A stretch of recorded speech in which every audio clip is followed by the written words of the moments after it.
네, 요한계시록 이번 15번째 시간에는 계시록 16장 12절로부터 보겠습니다. 계시록 16장 12절로부터 여사칠 천사가 자기 호리병을 큰 강 유프라테스에 쏟으니 강물이 말라버려서 동방의 왕들이 길이 예비되더라. 또 내가 보니 개구리 같은 더러운 새 영이 용의 입과 짐승의 입과 거짓 선지자의 입에서 나오는데 그들은 기적들을 행하는 마귀들의 영들이라. 그 영들은 이 땅과 온 세상의 왕들에게로 가서 전능하신 하나님의 위대한 나라의 전쟁을 위하여 그 왕들을 모으더라. 보라, 내가 도둑같이 오리니 깨어있어 자기 옷을 지켜서 벗은 채로 다니지 아니하고 사람들에게 자기 수치를 보이지 않는 자는 복이 있도다. 그가 그들을 히브리어로 아마겟돈이라고 하는 곳으로 모으더라. 자, 아마겟돈 전쟁이 발발하게 되는 과정을 기술하고 있는 단락입니다. 그래서 일단 그 유프라테스 강이 말라버리다. 자, 이 강은 인류 문명의 기원이면서 유대민족 이스라엘이 출발했던 그 우르 땅에 있는 그 우르가 있었던 곳이며 바벨탑을 지었었던 그 신할 땅이 위치한 곳이기도 한 것입니다. 그래서 이게 사탄의 왕국이 시작된, 즉 니므롯의 왕국이 시작된 장소이기도 하고, 거룩한 시 아브라함이 약속의 시로서 시작된 장소이기도 한 그 유서 깊은 장소인 유프라테스가 말라버렸다. 이 강은 어지간한 가뭄에서도 마르지 않는 강이죠. 왜냐하면 이 강의 발원지가 노아가 방주를 정착시켰던 장소인 아라라트 산에서 발원해서 시리아를 거쳐서 이라크를 내려오는 강이기 때문에 이 강은 가뭄에도 마르지를 않습니다. 근데 이 강이 말랐다는 것은 재난적 상황인 것은 틀림이 없습니다. 동방의 왕들이 길을 예비하기 위해서 그렇게 했다. 이게 동방이라고 했을 때 성경에서 동방은 어디를 주로 말합니까? 이스라엘 동쪽에 있으면 전부 다 동방인 것이요.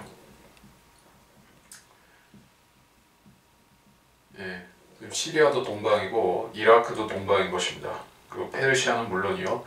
인도도 그렇고 그 뒤로 중국이라든지 극동아시아까지 전부 다 동방이죠.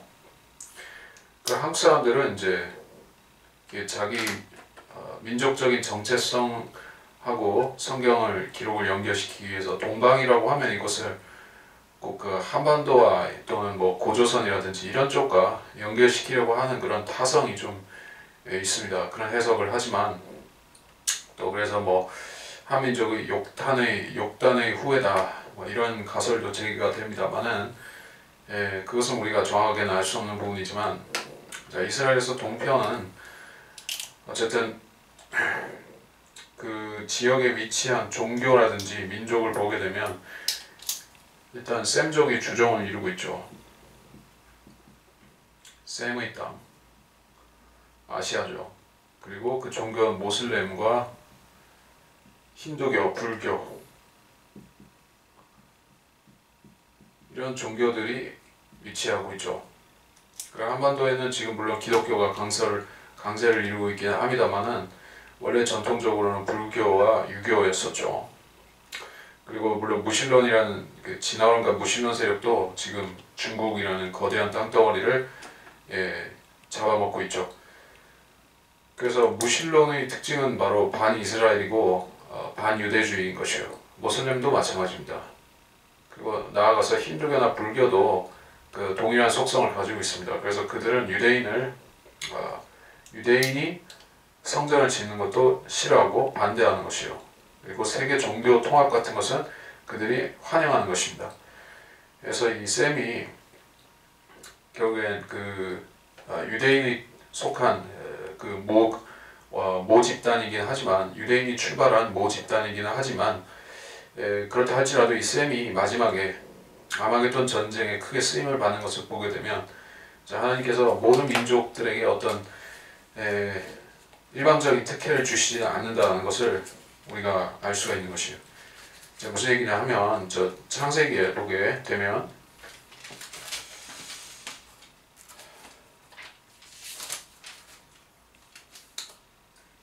창세기 9장 이제 방주에서 나온 이후에 있었던 그 노아와 그 아들들 사이에 있었던 한 사건이 있죠.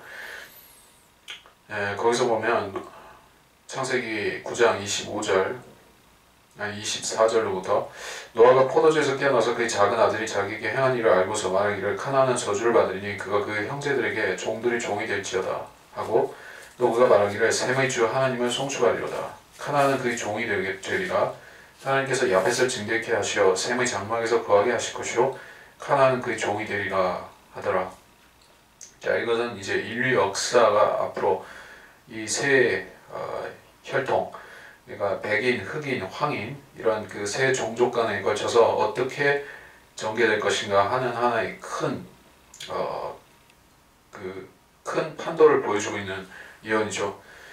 그 중에서 이제 한국 사람들은 물론 셈에 속해 있는 족속이기는 합니다. 근데 우리는 이제 야펫에게 있어서는 그 밀리는 부분이 이제 그 기술 발전이라든지 뭐 교통, 통신, 특히 뭐 군사 이런 부분에 있어서는 그 야펫이 셈을 능가하죠. 근데 셈이 능가하는 것은 영적인 부분인 것이요. 영적인 부분이라는 것은 유대인이 제사장 민족인 것과 마찬가지로 영적인 부분을 이제 셈에게 그 지분을 주신 것이요. 하지만 그 영적인 지분을 활용하느냐 못하느냐에 따라서 그 운명이 달라진다는 것입니다. 셈을 미혹하는 대표적인 종교가 이슬람이죠. 사실은 이슬람이라는 종교가 유대교를 카피했고 셈의 종교를 표방하지만 실질적으로 그것은 이제 무엇이냐, 바벨론의 그 월신 숭배, 달 숭배하는 데서 나온 그런 함계통의 그런 다신교죠. 그것을 껍데기만 셈의 종교, 즉 유대교와 기독교를 카피해서 포장한 형태인 것이요. 그래서 거기 속은 사람들이 결국 무엇을 주장하느냐, 유대인에게 주어진 그런 그 하나님의 영적인 특권을 부정하고 자기들이 그것을 대체한다고 믿고 있는 것이요. 그래서 그 사람들은 이제 지하드라는 것을 수행하죠. 그것은 이제 유대인을 이 지구상에서 완전히 쓸어버리고 없애기 위한 그들의 그 목표를 수행하는 전쟁을 바로 지하드라고 얘기를 하는 것입니다. 그러한 사람들이 지금도 있죠. 아이시스도 있고, 그리고 탈레반이라든지 이스라엘의 그 팔레스타인의 하마스라든지 또 헤즈볼라라든지 다 동일한 이념을 가진 집단들이죠. 그들이 추구하는 것은 이스라엘의 멸망, 유대인의 멸절인 것이요. 그들이 소원대로 되는 것이냐, 절대로 하나님께서 그렇게 주시지 않지요. 그래서 이 자들이 마지막으로 이스라엘을 없애기 위해서 하나로 뭉치는 것을 볼 수가 있습니다. 동방의 왕들이 누구를 말하는 것이냐,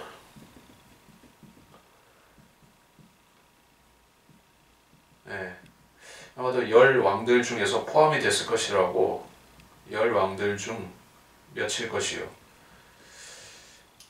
전 세계를 10개의 10발가락 또 10불의 구역으로 나눠서 다스리죠. 그 중에서 아시아에 지배권을 가진 그런 적그리스도의 분봉왕들이 있을 것이요. 그 왕들이 이제 군대를 모아서 쳐들어온다는 얘기요.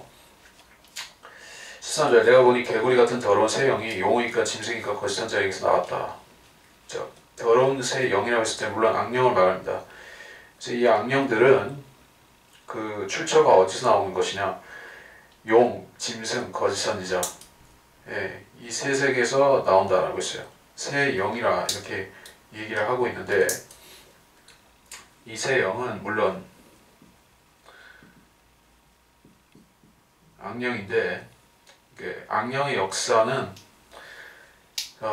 주님께서 복음서들에서 보여주신 바로 보게 되면은 악령들은 그 사람을 도구로 삼아서 자기들의 그 지배권을 유지하죠. 사람들의 몸을 옮겨 다니면서 그렇게 자기들이 이 세상을 통제하고 또 원하는 대로 끌고 가는 것을 볼 수가 있습니다. 물론 성령을 받는다는 것은 본질적으로는 성령께서 믿는 자 안에 들어오시는 것은 마찬가지지만은 악령들은 사람의 육신을 장악하지만 성령께서는 사람의 그 영을 장악하시는 것이요. 그래서 그 부분이 다르죠. 그래서 이 악령에 들린 존재들이 셋이 등장하는데, 용, 짐승, 거짓 선지자. 그 용은 물론 반역했던 사탄 자체죠. 사탄에게 있어서는 그의 부하들이 그 타락한 천사들이죠. 그래서 그가 타락했을 때 그와 함께 내려왔던 천사들이 있습니다. 그 지상에서 실제로 계시록 12장에서 보았듯이 그들은 내려와서 이 세상을 지배하기 시작할 것입니다. 그런 마귀들이 있는 반면에 또 몸이 없는 마귀, 영적인 몸이 없는 영들인 그 악령들도 있는 것이요. 그래서 이것들은 이 사탄의 삼위일체에게서 나와서 사람들에게로 갑니다. 14절, 그들은 기적들을 행하는 마귀들의 영들이다 되어 있습니다. 기적들을 얘기를 하고 있는데 사탄이 행하고 사람들을 미혹하는 기적들은 계시록 13장 14절에 나왔듯이 하늘에서 불을 내리게 하고 또 기적적인 치유를 가져오고, 하늘에서 불이 내려오는 것은 일종의 표적인 것이요. 그리고 병들을 낫게 하는 그런 기적을 행하는 것은 예수님의 예수님께서 병자들을 낫게 하신 그 사도들의 표적을 또한 위조를 하고 있죠. 그래서 그 표적을 위조해서 그들은 또 환란 시대 사람들에게 자기들이 그리스도의 사도인 것처럼 행할 것이요. 그러나 그들은 사실 거짓 사도들이고 그들은 악령을 받은 자들인 것이요. 그래서 이 은사를 행하는 마귀들이 있다는 것을 알아야 되는 것입니다. 은사를 행한다. 사람들이 은사라고 하면 다 좋은 거로만 생각을 하는데 사실은 마귀도 은사를 행할 수가 있다는 것입니다. 하나님께서 허락하신 범위까지는 할 수가 있습니다. 그래서 완전히 죽은 자를 살린다든지 또 부활이라든지 이런 기적을 마귀가 행할 수는 없습니다. 적그리스도가 죽었다가 부활한다라고 언필칭 그렇게 얘기는 할지언정 실질적으로 그가 예수님처럼 그렇게 부활하는 것은 아닐 것입니다. 사술이 끼어있고 사기가 들어가 있는 것이요. 사탄은 모조품 그리스도를 그리고 모조품 성령 그리고 가짜 하나님을 가지고 사람들을 속이는 존재이기 때문에 그가 행하는 기적은 예수님의 것과 똑같지는 않습니다. 그 영들을 이 땅과 온 세상의 왕들에게 가서 고대로부터 지금 이르기까지 항상 전쟁을 일으킬 때는 어떤 군주가 전쟁을 일으킬 때는 신탁을 먼저 그 제사장이나 무당들에게 가서 신탁을 받죠. 유목민들도 이게 그 무당에게 가서 이제 전쟁에 싸워서 이길지 질지 그러한 부분의 신탁을 받고 좋다고 하면 그거의 행동에 들어가고 그렇게 하는 것은 이제 모든 민족들이 그렇게 하고 있습니다. 지금은 뭐 그렇지 않다고 생각할지 모르지만은 종교심 또 사람들이 미신 수망이라든지 이런 부분은 고대에 있어서나 지금이나 달라진 것이 없기 때문에 또 더욱이 지금 우리 시대는 그 핵무기라는 그런 획기적인 또 무시무시한 무기가 등장했기 때문에 이제 함부로 어디 어떤 그 세계 대전이 일어날 수도 없고 일으킬 수도 없고 그런 시대에 살고 있죠. 그래서 대부분의 사람들이 이제 미래가 불확실하다고 5년 후, 10년 후 그들이 그 이후의 미래가 불확실하다고 생각하고 사람들이 살아가고 있습니다. 더더욱이 미신이 많이 번성할 수밖에 없는 그런 환경에 우리가 살고 있습니다. 앞으로 대환란 때는 더더욱이 어떻게 될 것이냐. 당연히 그 기간 동안에는 수십억 명이 죽고 수십억 명이 죽어갈 것이요. 그리고 사람들은 이제 마약에 의지하거나 혹은 자기들이 전통적인 미신에 의지하거나 하면서 하루하루를 살아갈 것입니다. 그래서 악령이 기적을 행하고 악령이 표적들을 보여주면 그들은 주저함 없이 따라가는 것이요. 그래서 은사주의자들은 표적을 보고 믿으려고 하는 사람들이죠.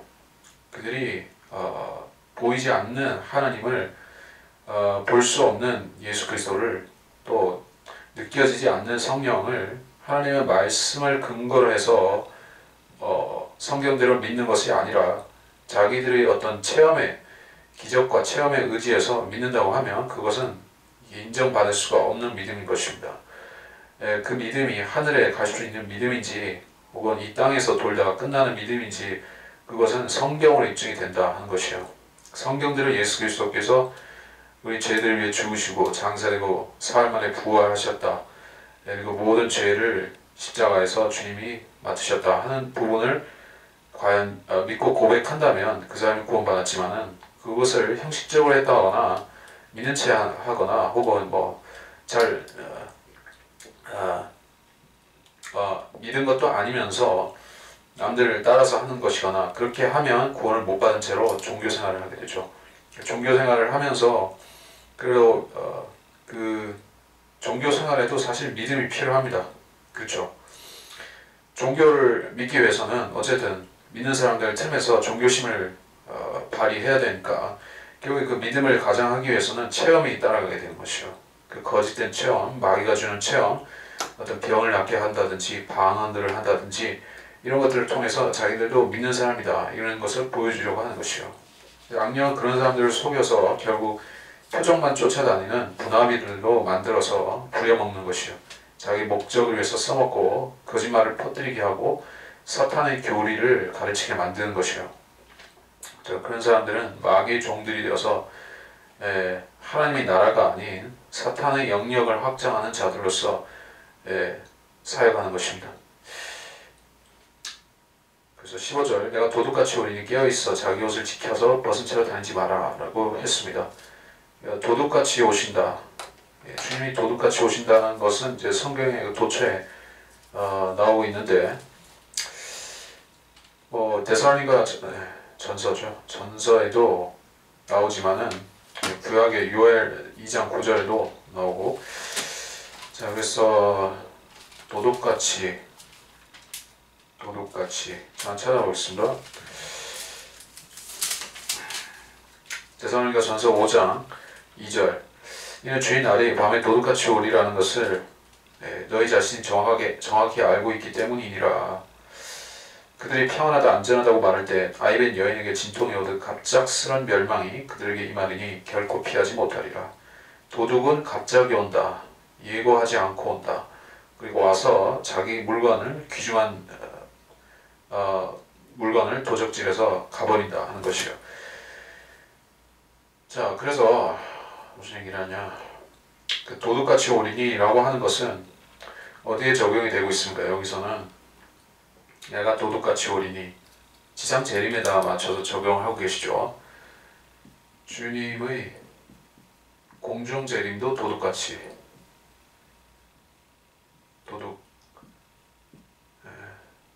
자 그리고 지상 재림도 도둑같이 동일한 것이요.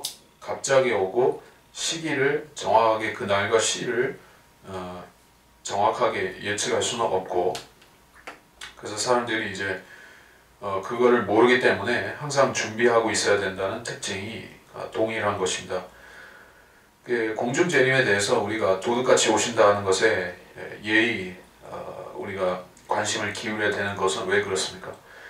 이 시대에도 즉 라오디케아 시대인 지금도 벌거벗고 사람들이 믿었음에도 예수님을 믿었음에도 벌거벗고 다니는 그러한 사람들이 많이 있기 때문에 그렇습니다.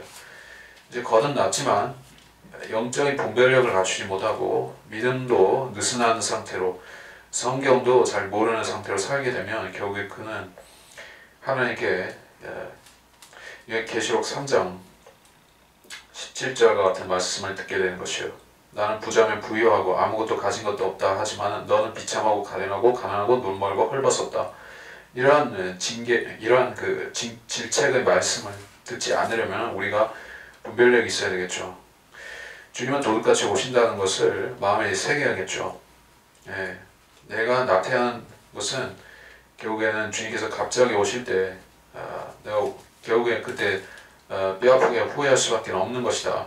그것을 알고 시대의 표적들과 징조들과 주님이 오실 날이 가까운 여러 가지 현상들, 현실 역사들을 보고 항상 깨어 있어야 되겠죠.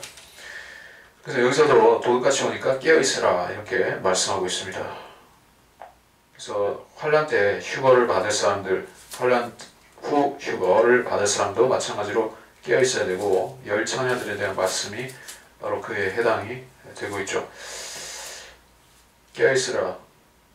마태복음 24장 42절.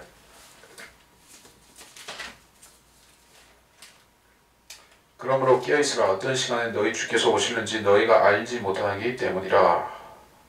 그러므로 깨어 있으라고 했을 때 무엇에 대해서 그렇게 말씀하신 것이냐?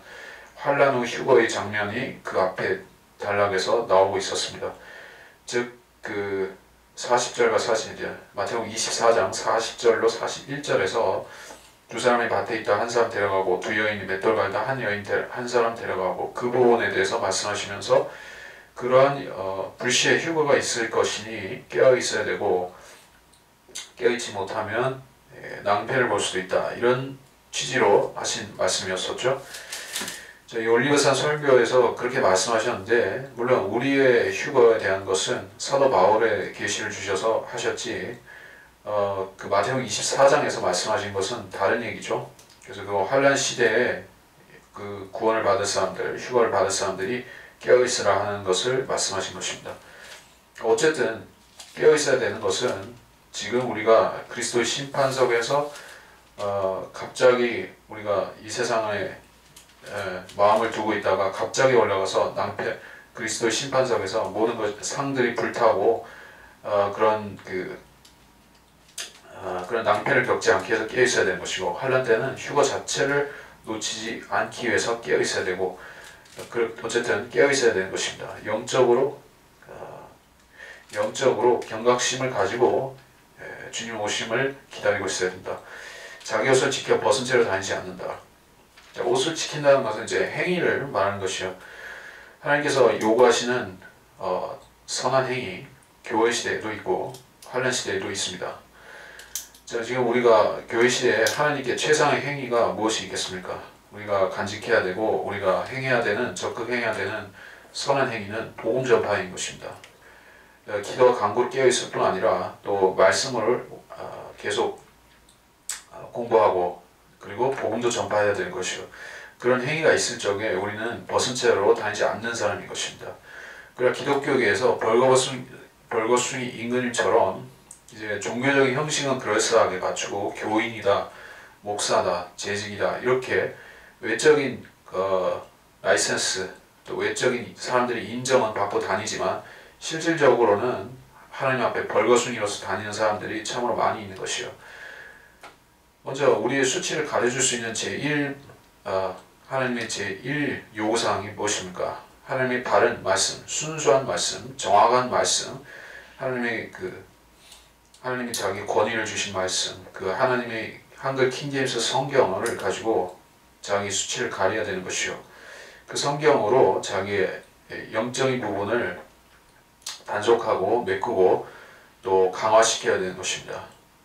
그렇게 되지 않고서는 구멍난 옷을 입고 다니는 그런 찢어진 청바지 입고 다니는 볼상사나운 모습처럼 하나님 앞에 비춰지는 것이요. 욜로족처럼 사는 사람은 하나님께 인정받을 생각을 하면 안 되는 것이요. 욜로가 뭡니까? You only live once. 한 번 살다 죽는 인생, 폼나게 진탕 먹고 마시고 살자, 이런 주의가 즉 쾌락주의 같은 것을 얘기하는 것이요. 그래서 세상 사람들도 그거를 욜로라고 하면서 잘못했다고 하는 거 보면 세상 사람들은 지각이 있습니다. 그러나 짐승이 먹이를 주면 기뻐하고 먹이 없으면은 컹컹 짖고 하는 그런 짐승만도 못하게 살면 우리가 상도 못 받을 뿐더러 또 구원도 놓칠 수가 있는 것이요. 그렇게 안 되도록 우리는 하나님 말씀을 육신의 양식보다 더 귀하게 여겨서 우리가 하나님 말씀을 소중히 간직하고 또 믿고 또 나아가서 전파를 해야 되는 것입니다. 사람들에게 자기 수치를 보이지 말라라고 했습니다.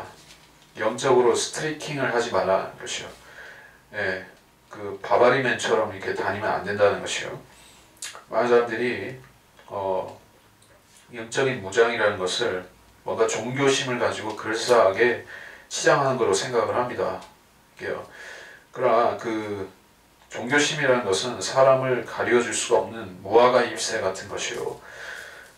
에덴 동산에서 쫓겨나기 전에 그들이 그 부부 아담과 이브가 걸쳤던 무화과 나무 잎새, 그것이 있죠. 그것은 거의 옷이라고 부를 수도 없는 것이었습니다. 잎새는 수명이 짧죠. 금방 말라버리죠. 잎새를 얽어가지고 옷을 만들었다면 24시간도 안 가는 것입니다. 그리고 또한 그것은 몸 전체를 잘 가려줄 수도 없는 것이요. 예, 차라리 그것은 은폐나 그 자기를 정체를 숨기기 위해서 위장하는 것이면 몰라도 옷으로서 적합하지 않은 것이죠. 그러나 최초의 범죄했던 인간들은 그것을 즉 자기 의라는 것을 가지고 하나님 앞에 자기를 감춰보려고 했던 것입니다. 그러니까 그렇게 하면 하나님께서는 모든 것을 보시고 또 말씀으로 모든 것을 뚫어 보시기 때문에 그렇게 엉성하게 어설프게 자기 의를 가지고 숨어 다니는 사람은 결국에는 벌거벗은 채로 불못에도 던져지고 벌거벗은 채로 지옥불에 들어가게 되는 것입니다. 16절 그가 그들을 히브리어로 아마겟돈이라는 곳을 보았다. 아마겟돈이 말이 히브리어라는 게요. 할 무기또라고도 하고 무기또 골짜기라고도 하는 곳이죠. 그래서 이것은 지금의 실존하는 지역이고 실존하는 지명입니다. 이스라엘의 북쪽에 있는 땅이죠. 이곳에서는 그 고대로부터 중요한 전쟁들이 많이 벌어졌었던 곳입니다. 전략적인 소위 말해 전략적인 요충지라는 것이요. 지금 그 이스라엘이 그런 전략적인 요충지를 하나 갖고 있죠. 그 시리아에게서 그 중동전쟁, 6.1전쟁 그때 아마 4차 중동전쟁 그때 뺏었나? 골란고원을 탈취를 했죠. 맞아, 4차 중동전쟁인 것이요. 그때 탈취를 해서 지금도 그곳을 장악하고 있죠. 그래서 거기서 이제 갈릴리 바다 쪽이 다 내려다 보이는 것이요. 소위 말해 감제고지 같은 그 전략상으로 감제고지 같은 역할을 하는 곳이 그곳입니다. 그래서 거기를 딱 그 이스라엘이 장악하고 있으니까 그 뒤로는 시리아가 전쟁을 걸어올 수가 없습니다. 전쟁을 걸어오면 100% 지기 때문에 그 불안하지만 평화 상태를 유지해 왔었죠. 적그리스도가 그 땅을 그 땅으로 와서 이스라엘의 남은 자들을 전멸시키기 위해서 전쟁을 일으킬 것이다 하는 얘기예요. 그래서 아마겟돈은 적그리스도의 군대가 집결해서 싸움을 시작하는 장소인 것입니다. 사실은 그들은 유대인을 치기 위해서 즉 예루살렘을 공격하기 위해서 거기로 모이지만 그렇게 되기 전에 이 예루살렘이 완전히 함락되기 전에 주님께서 오셔서 그 군대를 치시는 것이요. 그래서 아마겟돈에서 시작해서 팔레스타인 남쪽과 북쪽 전체 그 적그리스도에 깔려있는 그 군대들이 다 몰살하는 것입니다. 17절 일곱째 천사가 자기 호리병을 공중에 쏘더니 하늘의 성전에서 큰 음성이 보좌로부터 나와 다 이뤘다고 하니 음성들과 천둥들과 번개들이 있었고 또 큰 지진이 일어났는데 그 지진이 너무나도 엄청나서 사람이 땅에 거주한 이래로 그처럼 강력하고 큰 지진은 일찍이 없었더라. 또 그 큰 도성이 세 부분으로 갈라지고 민족들의 성읍들도 붕괴되며 큰 바벨론이 하나님 앞에 기억되었으니 이는 그녀에게 임한 그분의 맹렬한 진노의 포도주 잔을 주기 위함이니라. 그러자 모든 성이 사라지고 산들도 보이지 아니하더라. 자, 일곱째 천사의 호리병은 끝을 말하고 있습니다. 즉 이제 재림을 말하고 있습니다. 그래서 일곱 봉인 중에서 일곱 번째 봉인이 재림이고 일곱 나팔 중에서 일곱 번째 나팔이 또한 재림이며 일곱 호리병 중에서도 일곱째는 또한 재림인 것이요. 항상 일곱째라고 했을 때 그것은 재림을 가리키고 있습니다. 그래서 다 이루었다라는 말씀은 주님이 십자가상에서 이제 숨을 거두시기 직전에 하신 그 말씀을 썼죠. 그때 하셨던 다 이루었다는 것은 인류의 죄 문제를 십자가에서 완벽히 해결하셨다 하는 그 다 이루었다인 것인데, 17절에서 여기서 말씀하시는 환란 시대 끝이 다 이루었다라는 것은 이제 인류의 구속을 또 이루었다라는 것은 당연히 아니고 또 다른 무언가를 이루었다는 것인데, 그것은 이제 이스라엘의 구속이 이루어졌다는 것이에요. 이제 교회는 7년 환란 전에 구속을 받죠. 셋째 하늘로 휴거되는 것입니다. 이스라엘은 언제 구속될 것입니까?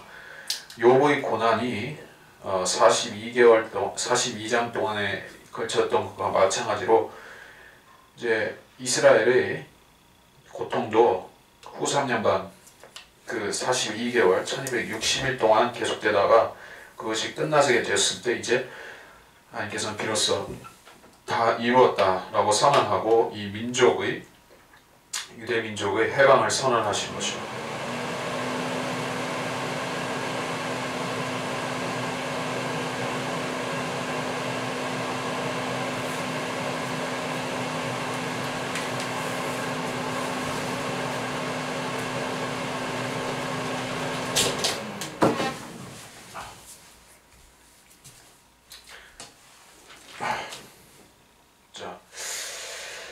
그래서 유대인들이 해방된다.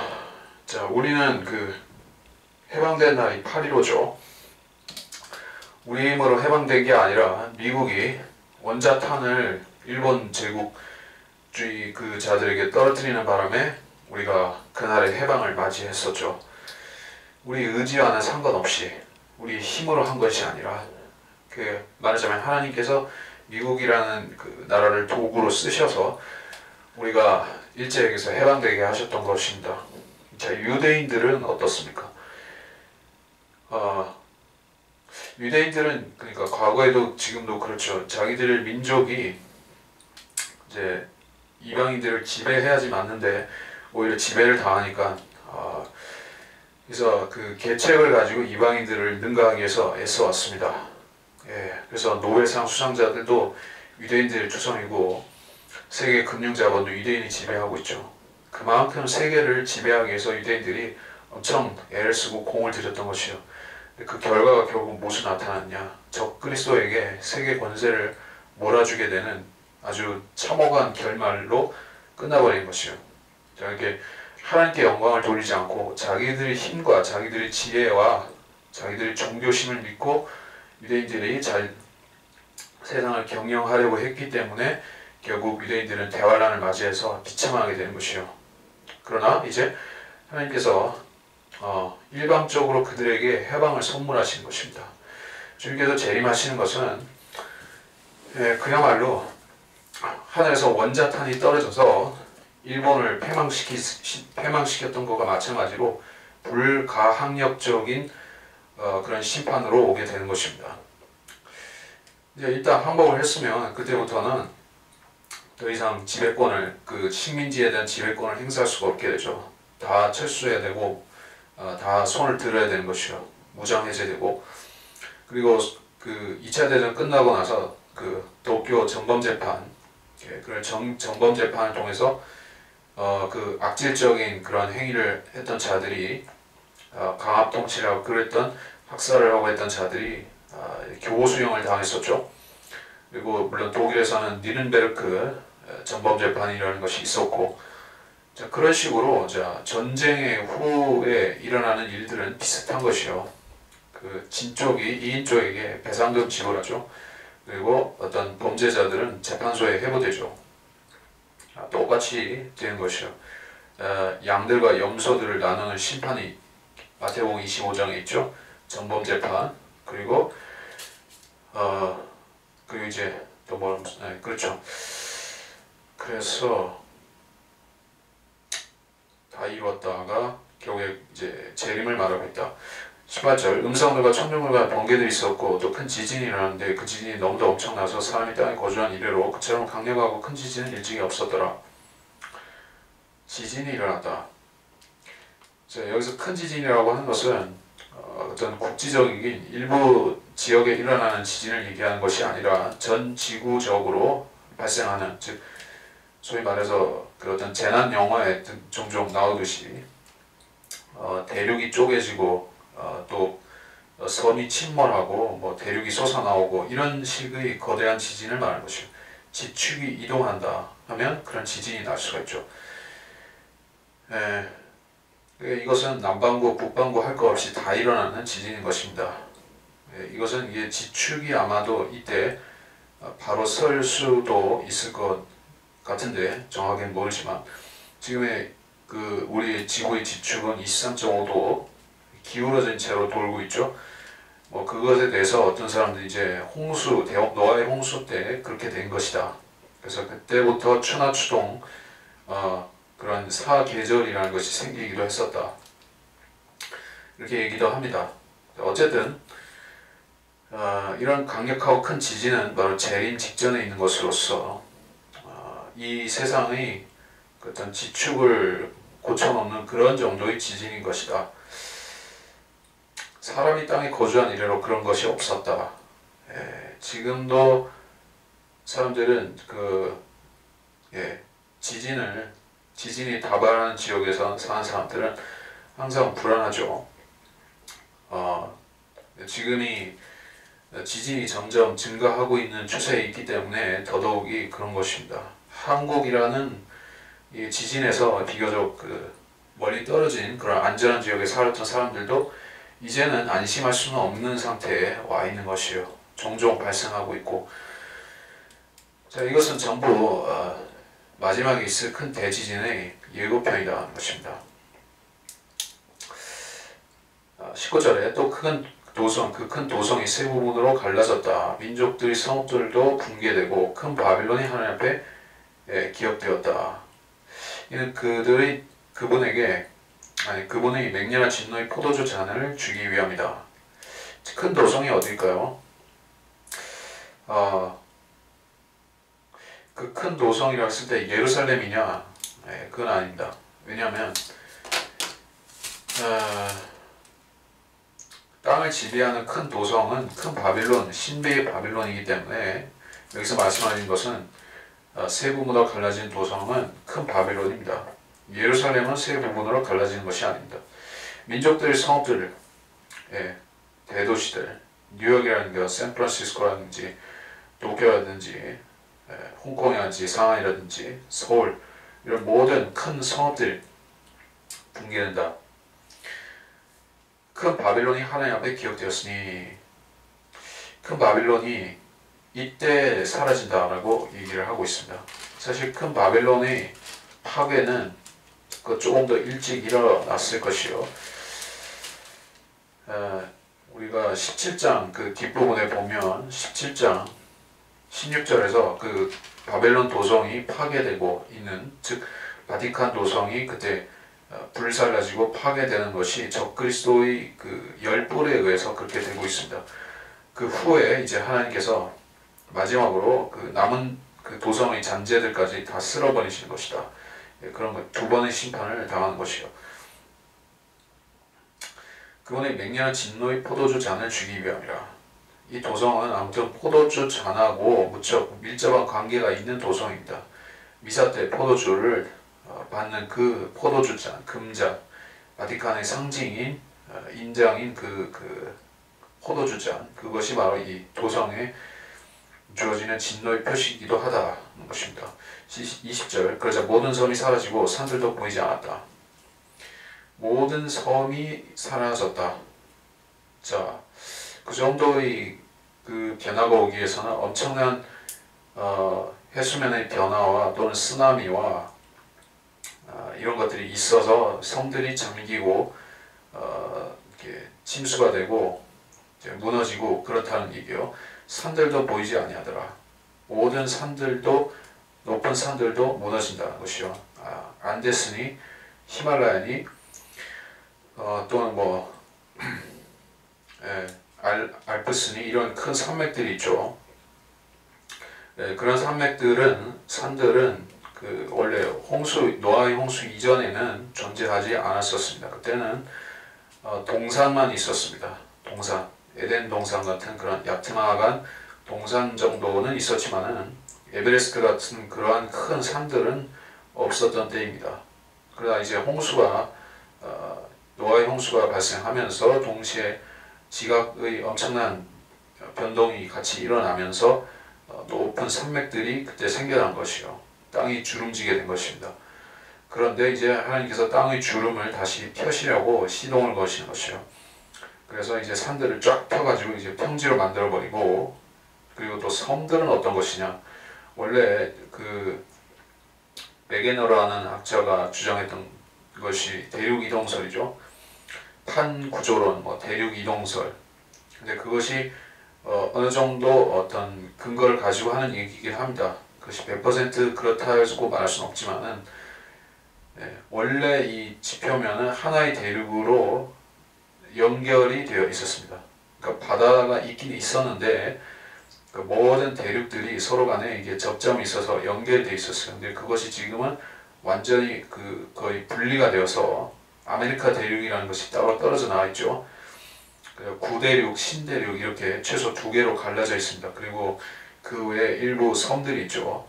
오세아니아, 호주, 뉴질랜드, 영국이라든지 또 이런 일본 포함해서 이런 섬들이 또 있습니다. 섬나라들이 있죠.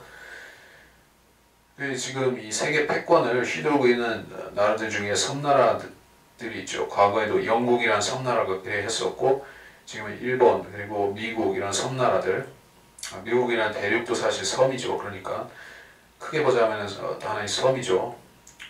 근데 이 섬들이 사라진다. 섬이 사라진다는 것은 작은 섬들은 아마 그 자체가 가라앉아서 없어질 수 있겠고, 큰 섬들 있죠. 아메리카 같은 거대한 섬들은 이제 지각 변동이 일어나면서 이게 갈라지고 합쳐지고 하면서 구대륙에 합쳐질 수도 있을 것입니다. 연결이 되고 합쳐질 수도 있을 것이요. 그러니까 아메리카 대륙이 구대륙하고 접점이 닿고 연결이 된다면 섬이 아니게 되는 것이죠. 그러니까 그런 의미에서 섬이 없어진다고 말할 수도 있는 것이요. 꼭 아메리카가 침몰해서 없어짐으로써 섬이 신대륙이 사라졌다, 이렇게 보기보다는 연결된다고 볼 수도 있을 것입니다.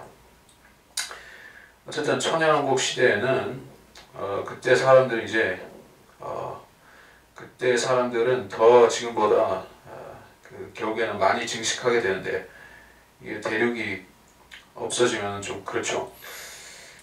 하여튼 21절, 또 우리가 함께 한 달란트나 되는 큰 우박이 하늘로부터 사람들 위에 떨어졌는데 사람들은 그 우박의 재앙 때문에 하느님을 모독하니 이는 그 재앙이 심히 크기 때문이라. 이런 우박, 볼링공만한 것인데, 그 과거에도 역사적으로 그런 사건들이 종종 있었습니다. 우박, 이스라엘이 전쟁할 때, 정복 전쟁할 때도 우박이 떨어지고 재림의 예표였었죠. 그래서 이 우박이 사람들이 직접 맞게 되면은 바로 죽는 그런 정도의 우박인 것이요. 근데 이것도 전 세계적으로 쏟아지는 것일 수 있습니다. 전 세계적인 기상이변, 전 세계적인 그 우박이 쏟아진다는 것은 말하자면은 기상이 완전히 뒤집어지고 급변하기 때문에 이런 현상이 일어나는 것이요. 우박이 내린다는 것은 기상이 급변하고 있다는 것을 뜻하는 것입니다.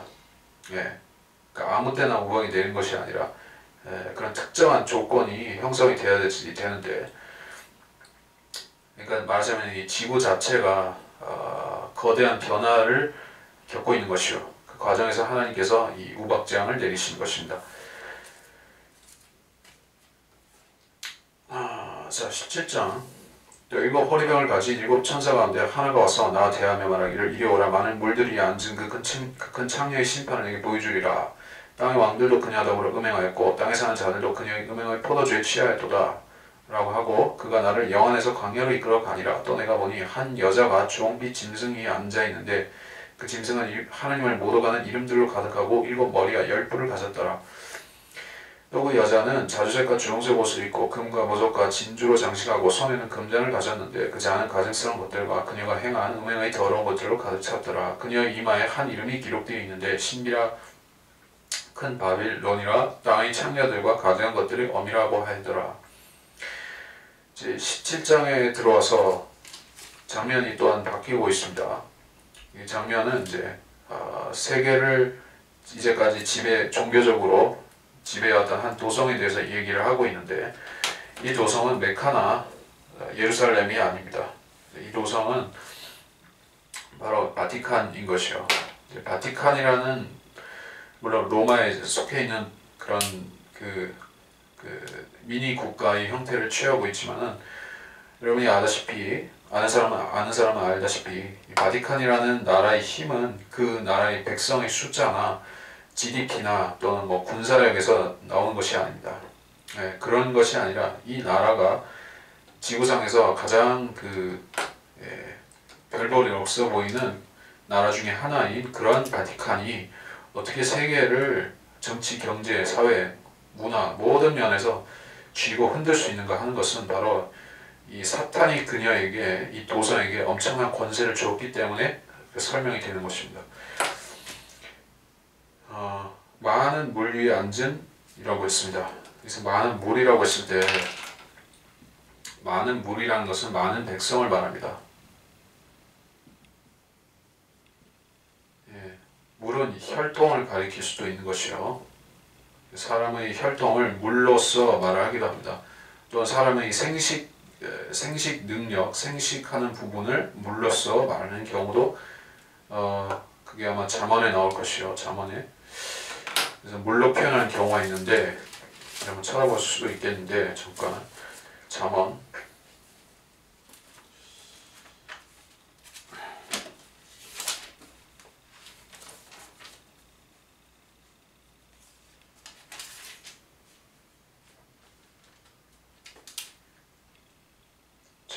잠언.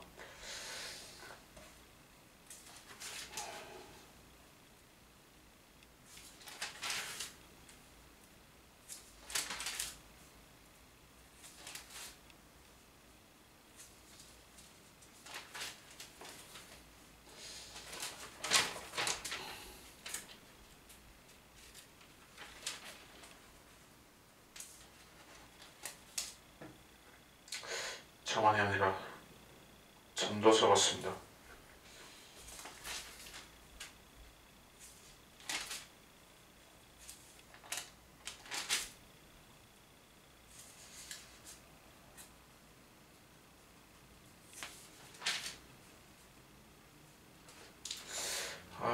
자꾸 자르려고 하니까 좀 시간이 소모돼서 흥미로운 주제이긴 한데, 사도행전에 인류의 피를 한 혈통으로 만드셨고 아담의 피로 온 인류를 만드셨다라고 합니다. 원래 제가 설명으로 대체하자면, 원래 물은 아담의 피가 물이었었던 것입니다. 나중에 죄가 개입되면서 피가 붉은색이 되었죠. 붉은색, 죄를 뜻하는 그것이 되었습니다. 어쨌든 인간의 본질은 이제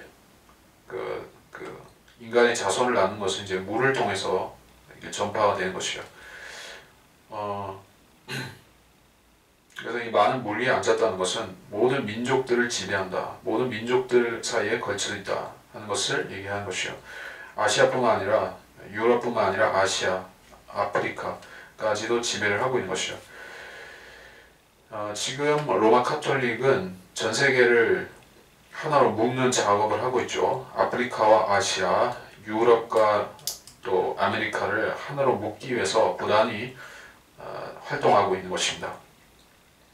그들이 그렇게 하는 명분은 세계를 평화롭게 만들기 위해서, 전쟁과 분쟁을 막기 위해서, 또 사람들을 더 행복하게 만들기 위해서 그렇게 한다고 하지만, 그들이 추진하고 있는 세계 종교 통합이라는 것은 결국에는 적그리스도에게 하나된 전 세계를, 즉 신세계 질서를 넘겨주기 위해서 그렇게 하고 있는 것입니다.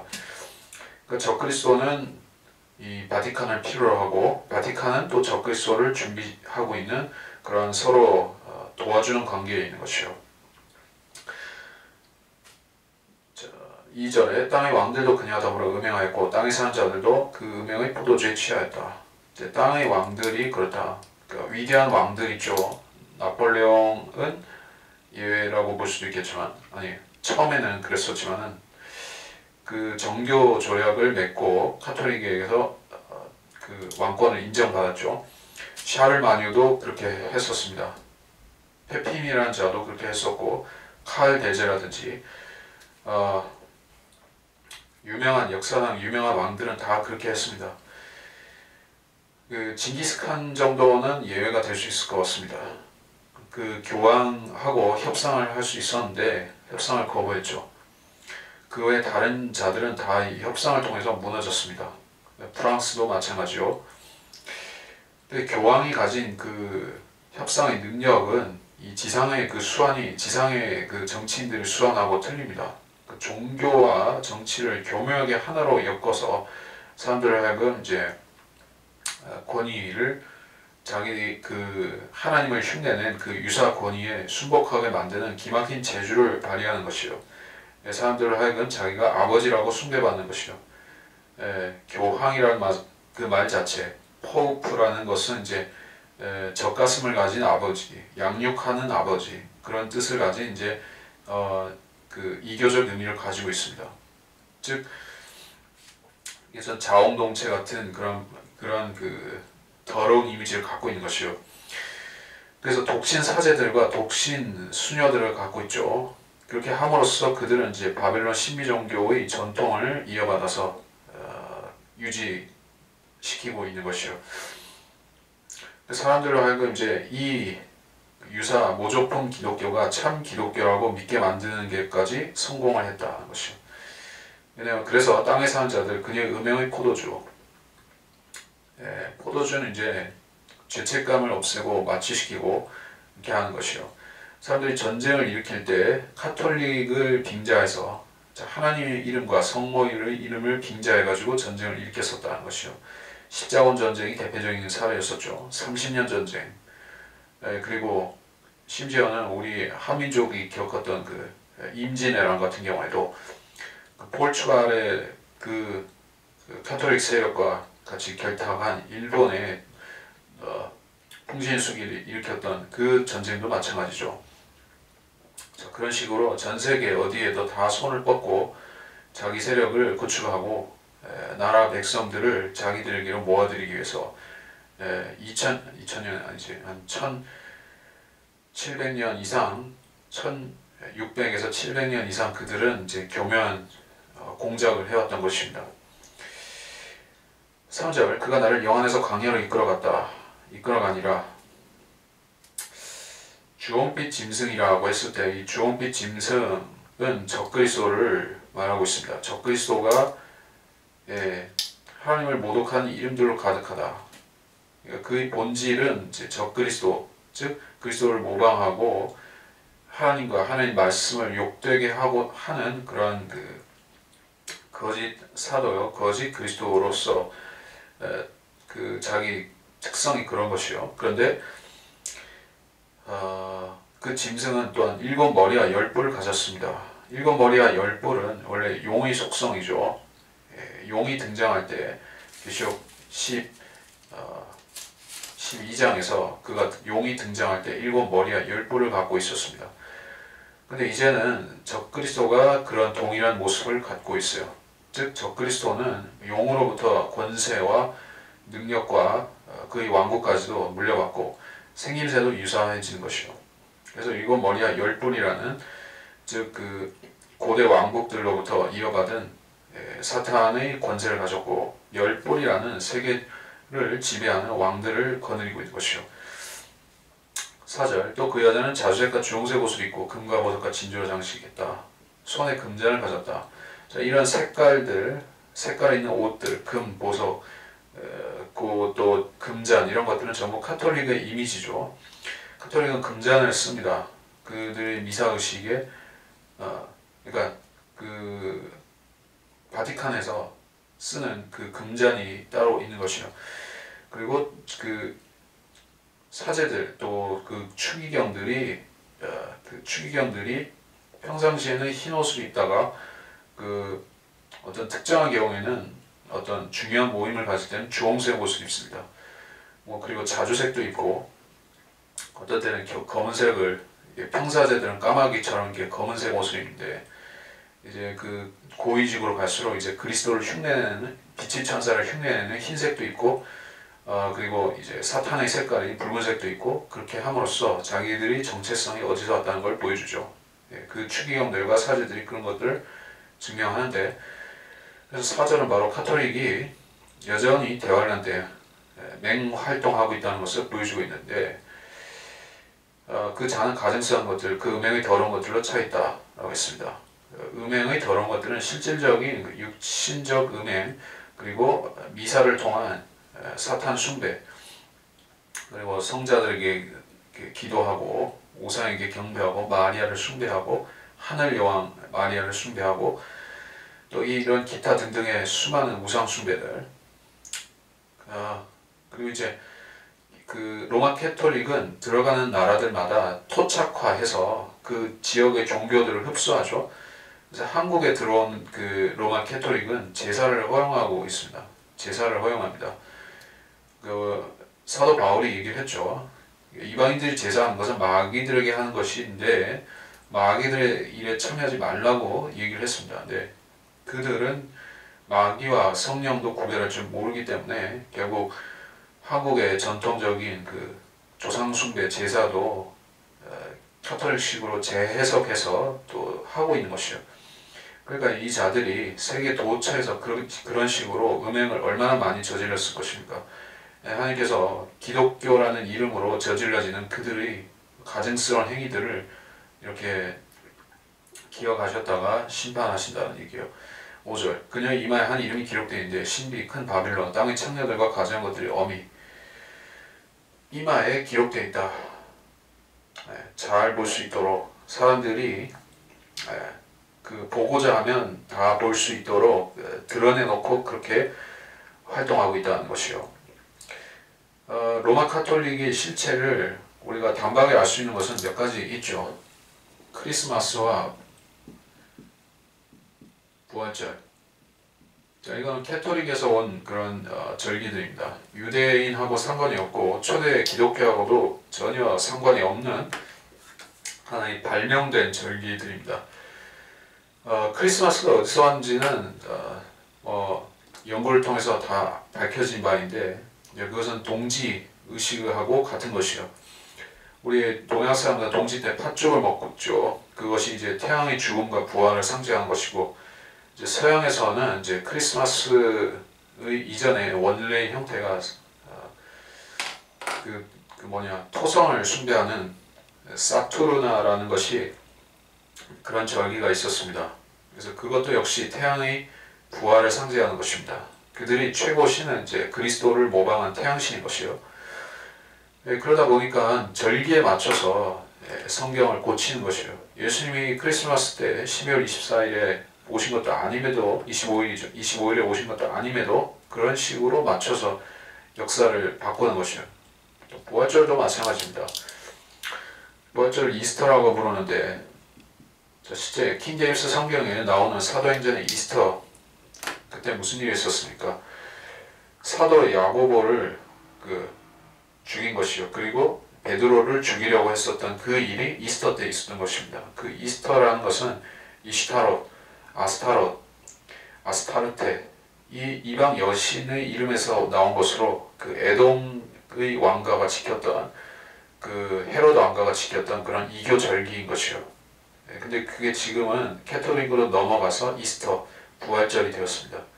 그들이 실질적으로 기념하고 있는 그 부활이라는 것은 이제 탐모스, 즉 그 바빌론 종교에서 그리스도격에 해당하는 탐모스가 있죠. 그 탐모스의 부활을 탐모스가 지하세계에서 돌아오는 그것을 이제 이스터라고 해서 기념을 했던 것입니다. 그래서 달걀을 그 색칠한 달걀, 색종이 씌운 달걀을 그렇게 교환하는 것도 결국에는 그 이방 종교에서 온 것인데 그 사람들은 잘 모르고 하지만 그러나 조금만 역사를 분별해 보면 아는 사실입니다. 그러니까 이마에 기록되어 있는 것이요. 여러분이 가톨릭에 대해서 조금 관심을 가지고 책을 몇 권 찾아보기만 해도 그것이 얼마나 엄청난 마귀 종교라는 것을 모를 수가 없게 돼 있다. 6절 또 내가 보니 그 여자가 성도들이 피하 예수의 순교자들이 피에 취하였더라. 그러므로 내가 그녀를 보고 크게 의아해하며 놀랐더라. 자, 이 여자는 기독교를 박해하는 기독교입니다. 참 아이러니한 사실이죠. 그 암흑시대라고 불리는 기간 동안에 가장 많은 기독교인이 죽었습니다. 뭐 5천만 명이라는 얘기도 있고 7천만 명이라는 얘기도 있고 최소 5천만 명의 성경대로 믿는 사람이 죽었습니다. 그때는 바이블 빌리버라고 부르는 것은 아니고 다른 이름들로 불렸지만은 뭐 에나베프티스트라든지 폴리시안이라든지 여러 이름들로 불렸지만은 그들이 결국에는 우리와 같이 성경을 문자적으로 믿고 재림을 믿고 휴거를 믿고 그런 사람들이었었는데 그 사람들을 박해하고 죽였던 것이 바로 암흑시대의 이 큰 창녀교회인 캐톨릭이 그렇게 했었다. 그래서 결국 성도들이 피하 예수의 순교자들이 피해 취해 있는 것입니다. 과거에도 그랬고 지금은 노골적으로 그렇게는 안 하고 있죠. 잠시 쉬고 있는 것입니다.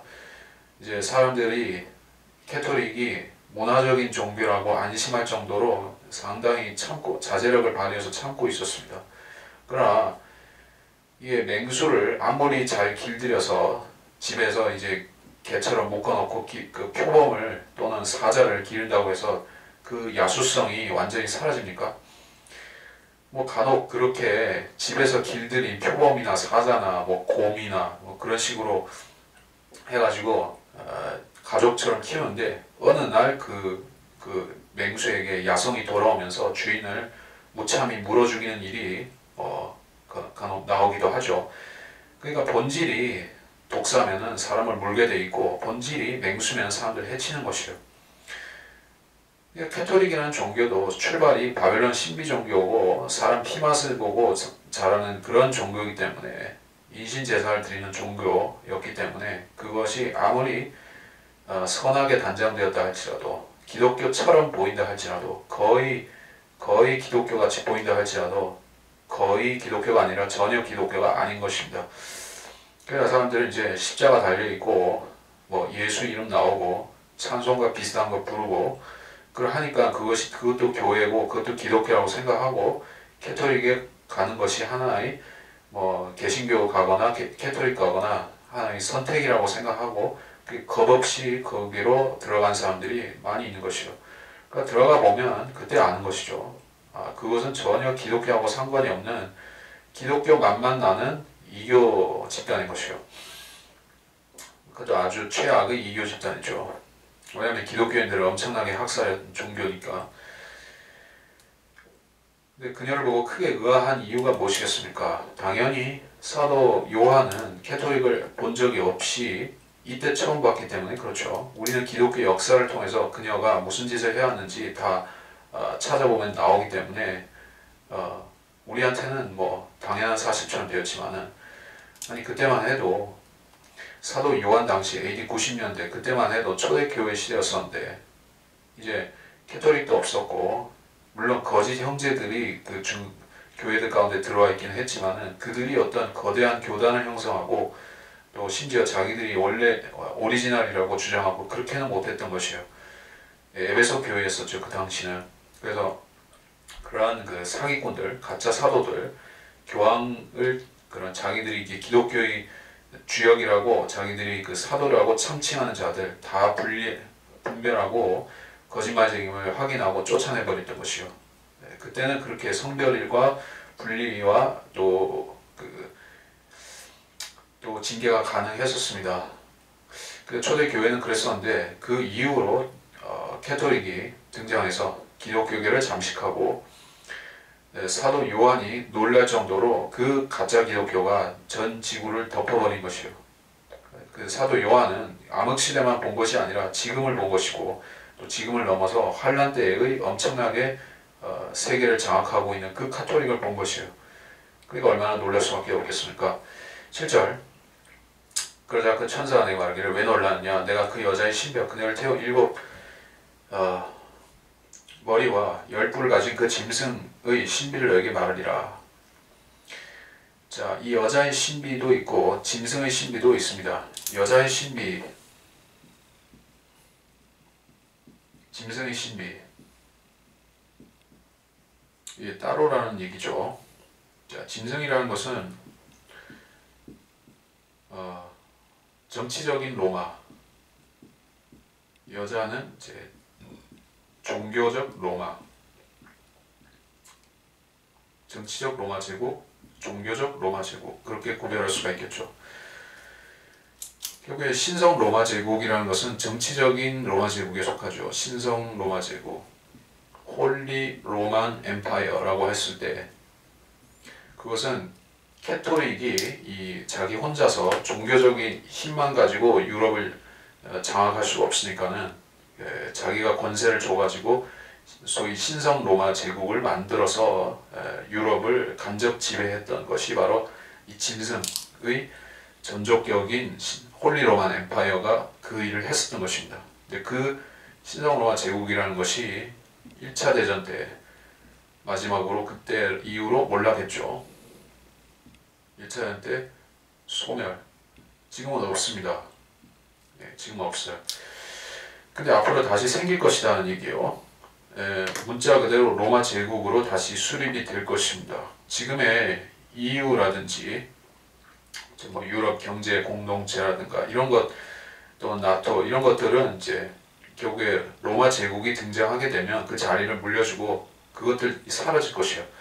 그리고 결국에 유럽은 로마라는 이름으로 다시 모이게 될 것인데 그 정치적 로마를 이제까지 뒤에서 서포트해 왔었던 존재가 바로 종교적 로마 제국인 그 바티칸이었었는데 그들이 이제 숨어 있을 필요가 없는 것이죠.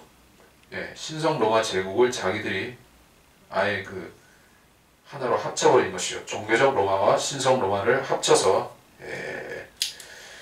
하지만 그게 최종판을 뭐라고 부를지 모르지만은 하여튼 종교적 정치적 로마 제국이 다시 등장하는 것이다. 이것이 사실은 모든 교황들과 모든 후천년주의자들이 꿈꿔왔던 그런 역사적인 순간인 것이요.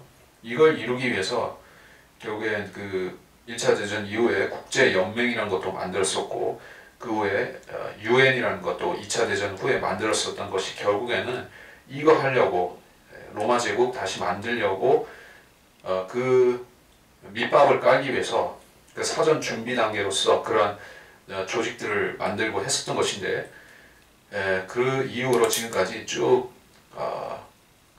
정치, 경제, 문화, 종교적으로 전 세계를 하나로 묶기 위한 그 배후의 공작들이 수없이 일어났었죠. 그리고 결국에 적그리스도가 등장할 때 그 완성품이 딱 마련되어서 등장하는 것이요. 신성 로마 제국의 부활이다. 이게요. 그래서 그 로마 제국을 지배하는 자는 전에 있었다 없고 앞으로 나타나서 멸망으로 들어갈 자라 한 사람을 얘기하는 것입니다. 그러니까 전에 있었던 어떤 사람, 지금은 죽어서 없는 사람, 그리고 앞으로 지하세계, 지옥에서 올라와서 이 땅에 다시 등장할 그런 사람, 그가 바로 적그리스도라는 얘기예요. 자, 이 부분에 대해서는 유다 이스카리옷에 대해서 별도로 다루면서 얘기를 해야 됩니다. 유다 이스카리옷은 사도행전 우리가 1장에 보면 지하에 있는데 그냥 지옥에 간 것이 아닙니다. 그는 자기가 가야 되는 자기 장소에 가 있습니다. 그것이 계시록에서는 끝없이 깊은 구렁이라고 불리는 그곳에 가 있습니다. 왜 그가 거기 가 있는 것인가? 다시 말해 그가 사람이 아니고 주님께서 너희 가운데 하나는 마귀다 라고 그 12제자 가운데 하나를 마귀라고 부르셨기 때문에 그의 실체는 단순한 인간이 아니었고 적그리스도 자체였던 것이요. 그래서 사도행전 1장 25절 이 사역과 사도의 한 직분의 한 부분을 담당케 하소서. 유다는 범죄함으로 이로부터 떨어져 그 자신의 거처로 갔나이다. 그 자신의 거처, 자기가 원래 있던 장소, 자기 집, 예, 그 자신의 집으로 갔다는 얘기요. 그곳이 바로 끝없이 깊은 구렁, 마트니스 빛. 나중에 아바돈이 올라오는 그 장소와 동일한 그곳이죠. 자, 그래서 멸망으로 들어갈 자다. 자, 이 멸망이란 말이 또 나왔습니다만은 끝없이 깊은 구렁에서 멸망이 나온다. 언제 나옵니까? 계시록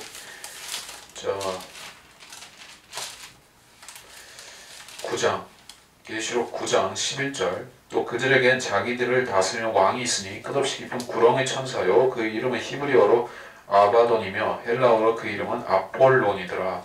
자, 이 아폴론이라 하는 것은 멸망이라고 얘기를 했었죠. 멸망의 아들로서 그는 이 지상에 한 인간의 몸을 입고 3년 반 동안 적그리스도 구실을 할 것입니다. 그러나 그렇게 되기 전에 그는 지금 현재 아폴론이자 아바돈으로서 이 끝없이 깊은 구렁의 천사로 머물고 있는 것이요. 그 자가 이 지상에 올라와서 사람 껍데기를 쓰고 그렇게 활동을 하면 그는 그때 적그리스도인 것이요. 그 얘기를 동일하게 여기서 9장에서 했던 것 이 얘기를 또 하고 있는 것입니다. 여기서 멸망으로 들어갈 자라, 구렁으로 다시 들어갈 자다 얘기요. 땅에 사는 자들, 세상의 기초가 놓인 이래로 생명의 책에 그 이름이 기록되지 않은 자들, 생명의 책에 이름이 기록되지 않으면 어떻게 됩니까? 구원을 못 받죠. 지옥에 가는 사람들이죠. 멸망받는 사람들이죠. 그러니까 이거를 현재 버전으로 우리가 적용하기는 어려울지 모릅니다. 왜냐하면 지금 구원받기 위해서 적그리스도에 대해서 연구해야 되는 것은 아니죠. 모를 수도 있습니다. 영 모르고 구원받아서 하늘나라 갈 수도 있습니다. 여러분 가운데 구원받은 사람이라고 하면은 여러분이 설령 적그리스도가 유다 이스카리ot이라는 것을 몰랐다 할지라도 아무 상관없습니다. 그를 만날 일도 없기 때문에, 그는 지금 여기 없기 때문에 여러분이 그에 관해서 모른다 할지라도 괜찮습니다. 그런데 자, 적그리스도 본인이 이제 지상에 등장을 했어요. 그러면 그때 사람들한테는 문제가 되죠. 그때 그 세상에 있는 땅에 있는 사람들은 이 적그리스도를 그리스도로 수용할지 말지, 그들이 왕으로 모실지 거부할지 그거를 자기들이 선택해야 되는 것입니다. 그래서 성경을 알고 있는 사람들이라고 하면 이 자가 그리스도가 아니라는 것을 알고 피할 수가 있죠. 그런데 모르는 사람들, 성경에 무식한 사람들, 물론 환난에 처한 그 사람들 가운데서 성경에 대해서 전혀 모르는 사람들은 이 적그리스도가 누군지 모르고 따라가는 것입니다. 뿐만 아니라 그의 그 부활하는 모습을 보고 깜짝 놀라는 것이요. 13장에서 그 부활, 짐승의 부활이 등장했었죠. 13장 3절에서 온 세상이 기이히 여기야 그 짐승을 따르게 되는 것은 결국 그가 거의 죽었다가 부활하는 기적을 보여주기 때문이죠. 그래서 보고 놀랄 것이라 그렇게 얘기를 하고 있습니다. 그러니까 예수님께서도 그 용모가 많이 상하셨기 때문에 사람들이 그 예수님을 보고 놀랐었죠. 그러나 적그리스도를 보고 놀라는 것은 그가 행하는 사이비 기적들을 보고 놀라는 것이요. 예수님께서는 하나님의 아들이 마치 노뱀이 노뱀이 장대에 달린 것 같은 모양으로 비참하게 되셨기 때문에 그 사실 예수님이 하신 일을 모르는 자들은 조롱했고 아는 사람들은 이제 놀랐던 것이요. 어떻게 영광스러운 하나님의 아들이 저렇게 되실 수가 있는가 하고 놀랐던 것입니다. 그래서 적그리스도의 그 나타내는 기적들을 보고 놀란 사람들은 구원을 못 받은 사람들이라는 얘기예요. 자, 표적들이라는 것은 결국에 우리에게 신앙의 대상이 아닙니다. 그렇게 여긴다면은 구원을 못 받은 것이요. 교회 다니는 이유가 표적을 보기 위해서 다닌다고 하면 그 사람은 이제 근본을 뜯어 고쳐야 되는 사람이라는 게요. 실질적으로 은사주의 교회에 다니는 사람들은 대부분 표적을 보기 위해서, 즉 병고침이라든지 축사, 예언, 꿈 이런 것들을 위해서 교회를 다니는 상태인 것이요. 그래서 자기들이 그런 경험을 또 하게 되면 그걸 근거로 해서 또 다른 사람들한테 전파하고 다니죠. 그걸 또 복음이라고 생각하고 복음 전파라고 생각하고 은사주의를 퍼뜨리는데, 근데 은사주의는 결국 믿음을 죽여버린 것이요. 믿음이 아니기 때문에. 자 이제 17장 전체를 다 보여지는 않겠고, 여기 몇 구절만 더 보겠습니다. 9절, 지혜 있는 생각이 여기 있으니 일곱 머리는 그 여자가 앉은 일곱 산이요 일곱 왕이 있는데 다섯은 패망하였으나 하나는 남아있고 또 하나는 아직 오지 아니하였으나 그가 오면 잠시 동안 머물러야만 되리라. 전에는 있었지만 지금 없는 그 짐승이 여덟 번째지만 일곱 중에 속한 자라. 그가 멸망으로 들어가리라. 또 내가 본 그 열 뿔은 열 왕이라. 아직 왕국을 받지는 못하였으나 그 짐승과 더불어 1시간 동안 왕들로서의 권세를 받으리라. 이들이 한 생각을 가지고 자기들이 권세와 능력을 그 짐승에게 넘겨주리라. 13절까지 끊는 것이 시간상 그렇게 좋을 것 같습니다. 그래서 좀 보면 9절에서 지혜 있는 생각이 있으니, 성령께서 주신 지혜가 있으면 이 여인에 대해서, 그 여자의 일곱 산에 대해서 알 수가 있다는 얘기요. 일곱 산은 일곱 원덕을 말하는데, 로마 도성이 세워진 그런 배경이 일곱 원덕인 것이요. 로마 도성. 그 일곱 산이요. 일곱 왕이 있는데, 자, 일곱 왕은 로마에만 있는 왕이 아니라 일곱 왕은 세계 제국들을 말하는 것이요. 하나는 아직 오지 않았는데 그가 반드시 머물러야만 된다. 하나는 남아있고 하나는 아직 오지 않았다. 하나는 로마 제국인데, 그리고 마지막으로 옛 로마 제국이 다시 등장하게 된 것입니다. 하나는 남아있습니다. 그래서 교황권이 로마 제국을 지금 물려받아서 세계를 지배하기 위해서 애쓰고 있죠. 그러나 결국 실제 로마 제국이 다시 등장하는 것입니다. 그리고 그때 당시에 적그리스도 유다 이스카리오도 동일하게 다시 등장해서 그가 열 왕을 통제하게 되는 것이다. 12절, 내가 본 그 열 뿔은 열 왕이라. 아직 왕국을 받지 못하였다. 왕국을 받지 못하였다라는 것은 이들이 정식 왕이 아니라는 것을 뜻하는 것이요. 이들이 정식 왕이 아닌 것은 그 백성들의 지지를 받아서 또는 어떤 혈통적인 정통성이 있어서 왕위를 계승한 사람들이 아니다는 얘기예요. 지금이야 왕정을 갖고 있는 나라는 주로 중동에 있다든지 유럽의 일부 나라들이 그렇게 하지만은 옛날 나라들은 다 또 왕국이었었죠. 그래서 여기서 말씀하고 있는 상황은 이 지금 현재의 시대적인 상황하고 일치하는 것입니다. 이들은 왕권을 받지는 못하였지만은 다른 이름으로 일단 통치를 시작하는 것이요. 그리고 그들이 잠깐 동안 왕이 되지만 그것은 길지 못하다라고 또 얘기를 하고 있습니다. 자, 이게 어떤 식으로 이해를 해야지 빠를 수 있느냐 하면, 즉 이들은 자기 민족을 다스리는 자기 민족 출신의 왕이 아니라 타민족이라든지 심지어 외계인 같은 존재, 즉 외계에서 온 어떤 자이언트, 거인 같은 존재, 그런 자들이기 때문에 그 외국인처럼 되어서 이제 정식 왕이 아닌 것이요. 정식 왕이 아닌 것입니다. 골리앗을 생각해 보면 되죠. 골리앗은 이제 필리스티아인들 가운데서 최고 투사였었죠. 그의 혈통을 추적해서 올라가면 타락한 천사가 나온 것이요. 그래서 그는 이제 순수 혈통이 순수 필리스티아인이 아니었던 것입니다. 그래서 그는 왕이 아니라 최고 투사였었죠.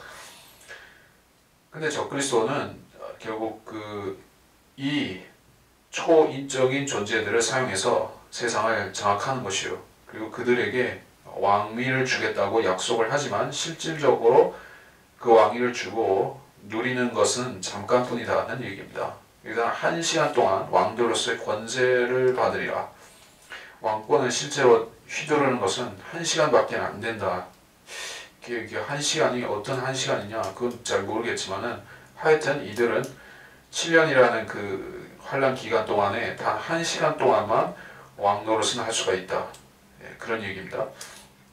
13절 이들이 한 생각을 가지고 자기들 권세와 능력을 그 짐승에게 넘겨주리라.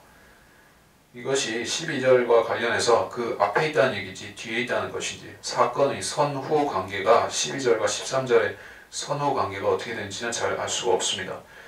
다만 12절에 13절을 선후 관계로 인식한다면 왕들로서의 권세를 받았는데 이들이 즉시 자기 권세와 능력을 짐승에게 다시 반납한다. 이런 의미가 될 수도 있겠죠. 자, 이게 흡사 하늘에서 그 24장로가 하는 것하고 비슷하죠. 이제 면류관을 받았어요. 근데 이제 면류관을 다시 하나님 앞에 던지는 모습을 볼 수가 있죠. 어디 나왔습니까? 계시록 4장 10절 24장로가 보좌에 앉으신 분 앞에 엎드려 그들의 면류관을 그 보좌 앞에 던지며 이렇게 얘기하고 있죠. 자, 그것은 그 자기들이 이제 하나님께 절대 충성한다는 의미를 그렇게 전달한 것입니다. 여기서 열 왕들도 그들 열 왕이 자기 자신의 권세로 다스리는 것이 아니라 결국 사탄과 적그리스도에게서 나온 권세를 부여받아서 다스리는 것이기 때문에 나름 자기들 그 악령의 세계에서 영광을 돌리는 것이라 볼 수 있겠죠. 14절 이들이 어린 양과 맞서 싸우고 있어. 잠깐만. 14절로 넘어갈 필요는 없겠습니다. 여기까지만 하기로 했었죠. 이들이 한 생각을 가지고 자기들 권세와 능력을 짐승에게 넘겨준다. 또한 이것은 사탄이 그 아마겟돈 전쟁을 수행하기 위해서 적그리스도에게 모든 권세가 집중되도록 만드는 모든 능력과 권세가 집중되도록 만드는 그런 소위 단일화 과정이라고 볼 수도 있겠죠. 즉 그 열 왕국은 7년 동안 존속이 될 것이고 열 나라는 7년 동안 있을 것이고 그 마지막에 가서 1시간 동안 이들은 왕 노릇을 하는데 그때 그들은 바로 자기들의 그 권세와 능력을 적그리스도에게 돌려줄 것이요. 그러면 적그리스도는 그것을 받아서 세계 단일 군대를 총지휘하면서 그리스도와 맞서 싸우는 것입니다. 그러니까 말하자면 적그리스도가 지구 방위 사령관이 되는 것이요. 지금의 뭐 헐리우드 무비들 같은 경우에 보게 되면 뭐 인디펜던스 데이라든지 그 영화에 보게 되면은 미국 대통령이 외계인이 쳐들어오고 그러니까는 미국 대통령이 지구 방위 사령관이 돼가지고 막 전투기 몰고 싸우죠. 그런 식으로 이 세계 각 그 나라들 정부들이 적그리스도에게 자기들의 모든 전권을 위임해서 이제 그리스도의 침공, 예수 그리스도의 침략을 막아달라 이렇게 청원하는 형식으로 되는 것이요. 자, 엄청난 전쟁이죠. 그래서 이번 시간은 여기서 마치겠습니다.